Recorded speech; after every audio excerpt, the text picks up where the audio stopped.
dialogue national discute demain dimanche des lois des partis politiques et de la gouvernance financière. La Corée du Nord tire plusieurs missiles de croisière au large de sa côte ouest.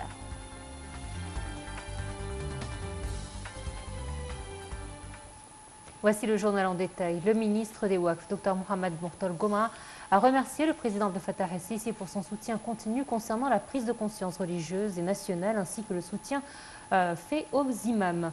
Cette déclaration a été faite à l'issue de son allocution lors des préparatifs de la 34e conférence du Conseil suprême des affaires islamiques qui se déroulera les 9 et 10 septembre prochains.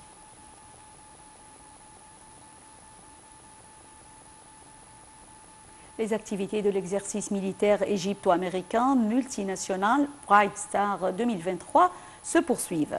8000 militaires venant de 34 pays participent à l'exercice militaire Bright Star qui se déroule sur la base militaire de Mohamed Naguib, sur la côte nord et dans un certain nombre de bases navales et aériennes en Égypte.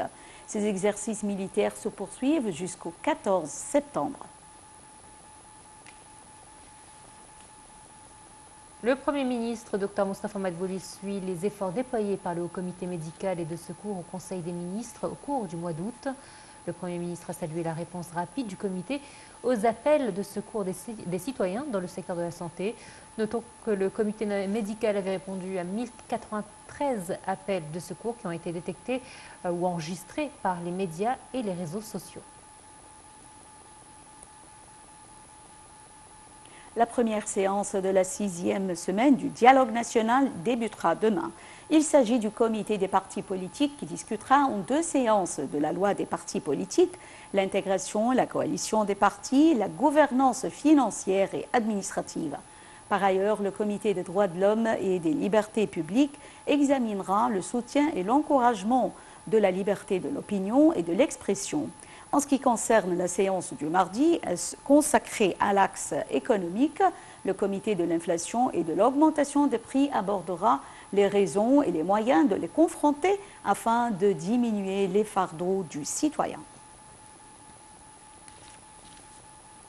Allez, parlons tout de suite des crises régionales avec à leur tête la Syrie où les autorités kurdes ont imposé hier un couvre-feu dans des secteurs